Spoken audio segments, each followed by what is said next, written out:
நீங்கள் வந்து ஒரு காரில் போய் கொண்டிருக்கிறீங்க. அப்போ வந்து முன்னுக்கு வந்து சிக்னல் விழுகுது. சிக்னல் சிவப்பு கலரில் இருக்குது. அதை எப்படி ஃப்ரெஞ்சில் சொல்கிறோம்? Le feu est rouge. Le feu est rouge. அப்போ நீங்கள் என்ன கொண்டிருக்கிறீங்க, பின்னுக்கு இன்னொரு ஆள் வந்து பார்த்தீங்கன்னா சிக்னல் நிற்காமல் உங்களை தாண்டி முன்னுக்கு சிக்னலை தாண்டி போயிட்டார். அப்போ அவன் சிக்னலை மீறி போய்விட்டான்றதை வந்து நாங்கள் ஃப்ரெஞ்சில் il a grillé le feu rouge.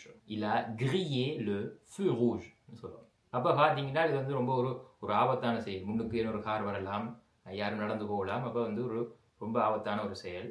இது ஒரு ஆபத்தான செயல்ன்றதை வந்து c'est très dangereux சொல்லுவோம். c'est très dangereux. இப்போ அந்த முன்னுக்கு போனவனை வந்து யாரோ போலீஸ் வந்து பிடிச்சிட்டாங்க. அதை வந்து la police l'a attrapé சொல்லுவோம்.